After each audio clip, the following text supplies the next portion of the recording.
Hello, welcome to Quackalope. Thank you for being here. This video, I must admit, is being produced slightly close to the curtain. You see, Wutaki is currently on Kickstarter with, at the time of filming this video, only 15 hours left before it successfully funds and goes to print. And last week, specifically last Thursday, I had the chance to sit down with the designer and play this title because it had captured my attention, but there were no prototypes floating around the United States, and I really wanted to take a look at it on TTS to see if it would be a game that was right for me or not. Because, spoiler alert, I still like Kickstarter, and I had already backed this one on Kickstarter before playing it, because it intrigued me. I just wasn't bringing any content here to the channel. And then I had a chance to play it. And I asked him to send me some assets, and I spent most of this afternoon getting a printer set up so I could have some physical things to show off because there was no prototypes here in the States. The designer and the publisher is based out of Germany, and so most of the coverage so far has not been here stateside. And so I have a very, very itty-bitty tiny little player board. Well, not player board, main board.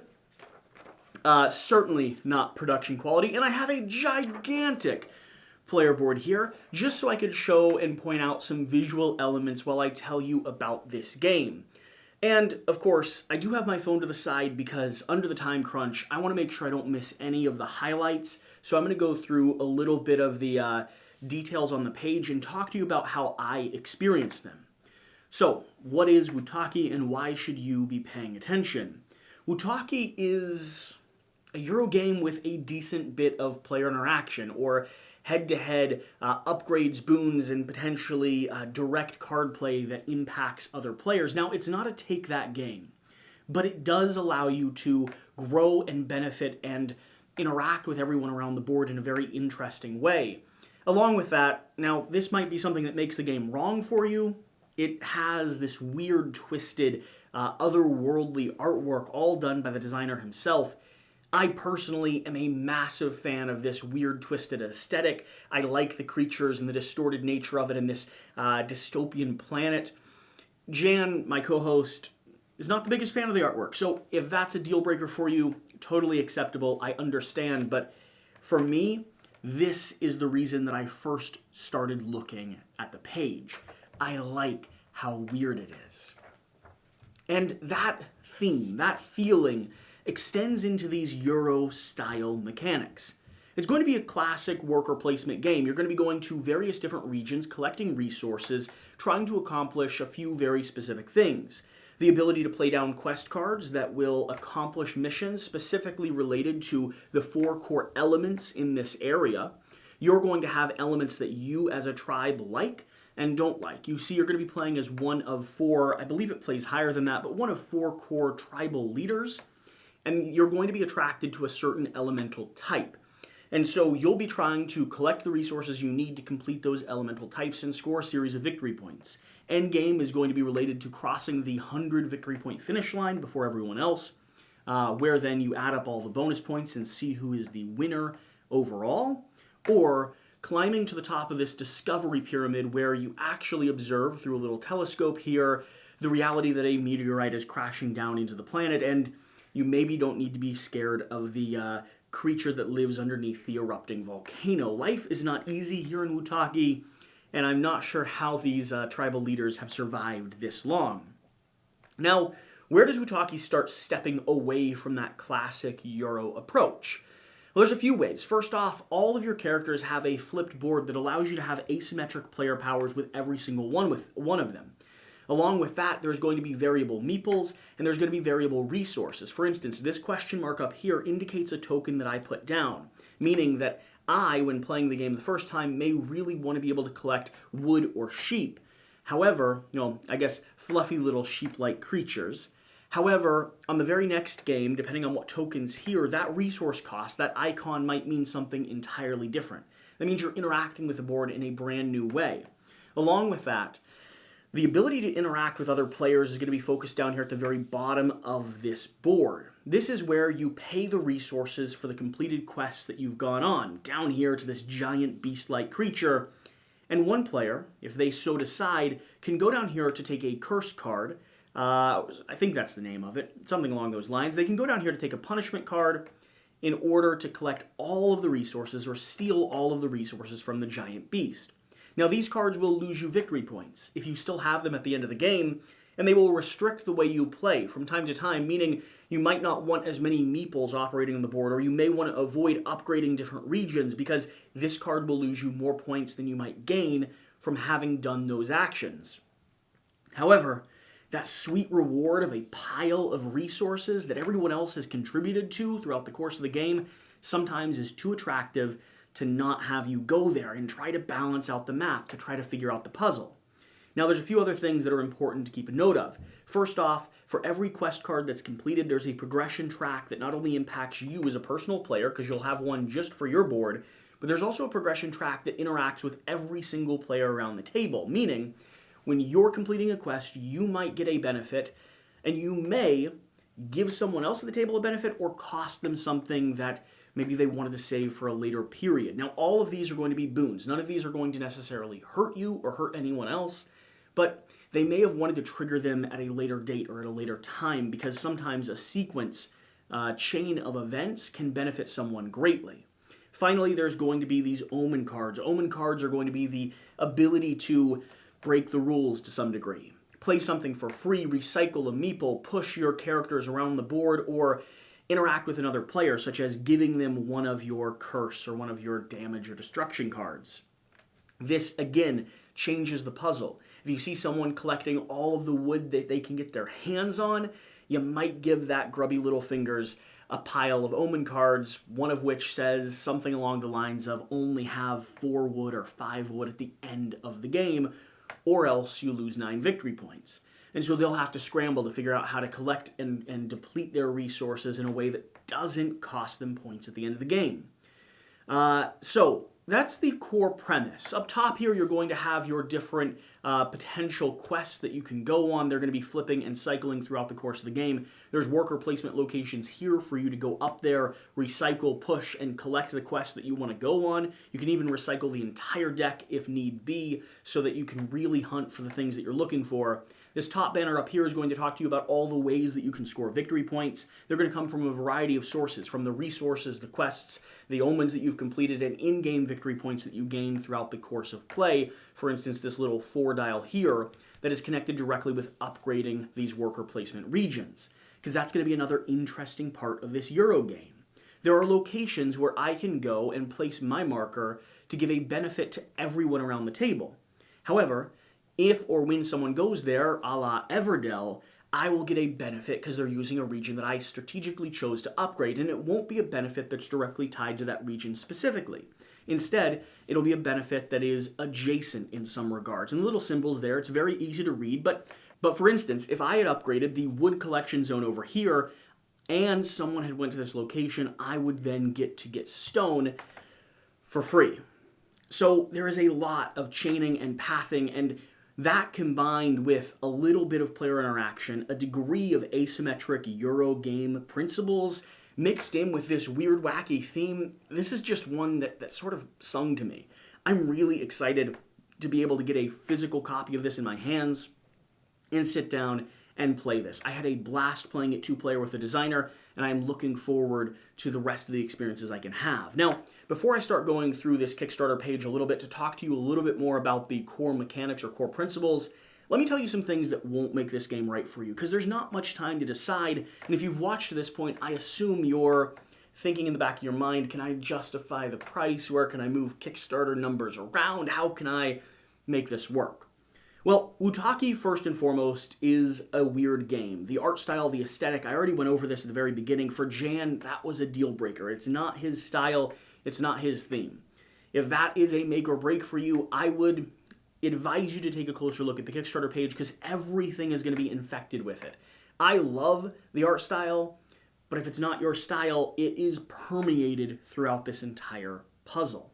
Along with that, the direct player interaction, the Euro game aesthetic mixed with a little bit of card play that is a little bit more merry in its nature. Now, there's not a ton of luck, and there's not a lot of You know, there's a degree of mitigation and there's not a lot of luck per se, but you are drawing up from a variety of different decks. You are playing and trying to sequence a chain of events that could, in some ways, hurt your opponents along the pathway, and you could be handing out curse cards that give you a benefit or directly impact or change the strategy of other players around the table. It's got a little bit more of that a merry take that nature to it, and if you're not a fan of that in your Euro games, if you want a clean, perfect information puzzle, nearly a abstract game with a theme, then this Euro, it may not fit exactly into your collection. It may not fit directly on your table.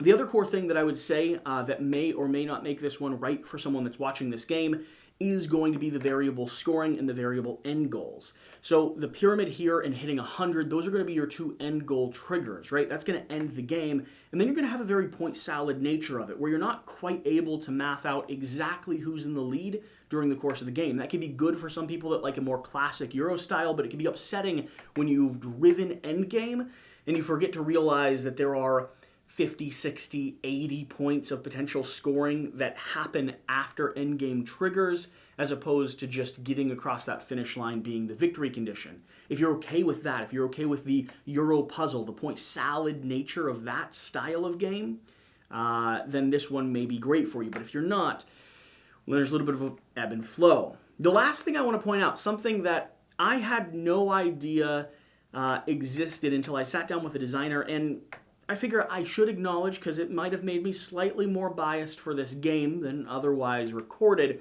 Like I said, all of the artwork on this main player board was done by the designer himself, and there's going to be little silhouettes and callbacks to various different pop culture and board game related lore and theme on this, from Frodo and Bilbo climbing up the mountain to a sheep escaping, some hiding behind rocks, one jumping potentially with a Superman cape or something like that on his back. And if you look very closely, right down here, there is a subtle reference to us, to our community, that was there before I ever realized that this was going to be a game I was going to be talking about on camera.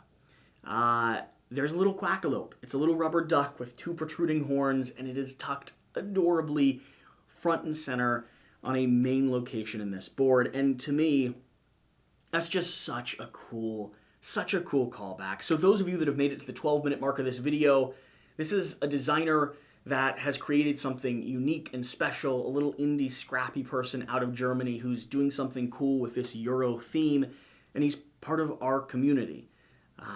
He's included us on this board, and to me, it's one of the neatest things I've ever come across, right? The idea that we, as a community, have had enough of an impact on this board game space that someone has gone out of their way just to include us, whether or not we talk about their title. It genuinely meant the world. I believe I even have a picture that I can show you, the audience, because I don't like doing digital overlays. I find for myself, digital overlays don't elicit the best possible environment. And so let me show you. Here is what that little Quackalope looks like. Right there, front and center. All right, I've talked enough about this game. I've talked enough about my thoughts around it. Let me sprint through the Kickstarter page here, talk to you about my experience here. The how to play is going to go through everything that I was talking about. You're going to have your different elements that you're favorable to or not favorable to, doing your best to collect resources. Throughout the course of the game, you're going to be upgrading your different locations. So there is actually player board upgrades and development that changes the artwork a little bit and gives you boons or gives you affinities to other types of elements as you play and complete quests. Every single one of the quests are going to be related to a specific element type. And so if you are favorable to green or to plant, you'll be trying to collect and complete the quests related to that tribe. Pretty straightforward there. Now, here's a cool thing. You're going to have your workers, you're going to have your resources, you're going to have your Omen cards. The workers is going to be something that is listed down here in the unique element of the game, the special mechanics. This is something I wanted to highlight. There's going to be a variety of different worker types that you can utilize on the board, specifically some that can be bullied and some that can't, so bigger workers, smaller workers. Well, in these different regions, there's a location where you can go to take a curse card and then push someone out of a location in order to allow yourself to retake that action, right? So again, a little bit of player shuffling, a little bit of player interaction, and if you place down a big worker, that worker won't be able to be bullied or manipulated. So once again, you could shut players out of locations by strategically using your more valuable workers, a la viticulture in some ways. Outside of that, what else do we have? When it comes to replayability, you have round cards. So every round there's going to be a brand new card that pops up into this location that's going to give you some variable elements, going to give you in-game effects, right? So this is actually this type of resource, or if you do this, if you play an Omen card, you're going to be able to get 2 victory points. Things like that that change up the strategy of the game. You're going to have master boards. These are going to be the asymmetric principles on your player boards for more advanced gameplay. You're going to have cost markers. That's this little symbol here. Like I said, that can stand for any symbol depending on what is in that question mark location on your player board, changing up the type of resources you need, so the type of strategy you need to deploy in order to accomplish your goal. Elements are going to change what you're favorable to. Secret pact cards. These are going to be commitments that you make, so end game scoring that you're able to gather more of throughout the course of the game, and depending on what end game scoring cards you have, it'll change the type of strategy that you're looking for. And then finally, tower upgrades. As you play the game, you'll be able to select and upgrade your own personal player board, which does result in a varied or different strategy. The last little section I want to go through here is the special mechanisms. Fulfilling pacts pays resources in here to the giant beast that then can be stolen from the giant beast and utilized for another player while angering the giant beast as it goes. There's going to be personal and general pack trackers. I already talked about this a little bit, which is going to be the element where you're benefiting everyone and benefiting yourself when you start moving forward and accomplishing packs. You're going to have round cards, which are going to be effective mechanics that change the strategy of the game. We just went over those. Worker types, which we just went over, and then cost marker being variable. Those are all going to be elements that they highlight on their Kickstarter page as unique things that you should be paying attention to. And standing right at about 16, 17 minutes for this video, I feel like I have talked long enough for you to at least be made aware of and potentially have been convinced that Wutaki is a game you want to consider. Now, I assume late pledges will be open, but I have no guarantee. And so if you are interested in this, hit that link in the very top of this video description, swing over there, take a look at the page, see if it's the right game for you, and ultimately, let me know down below, is this game one that is attractive to you, is one that has compelled you, or is it maybe not the right type of Euro game for you? I know I like messy, weird indie titles. I fully embrace and admit that. But I did have a good job playing this one. I did have a good time playing this one, so I thought I'd talk about it. Whatever the case, whatever you do, thank you for being here, and remember to do the important thing. Get out and play some games. We'll see you next time.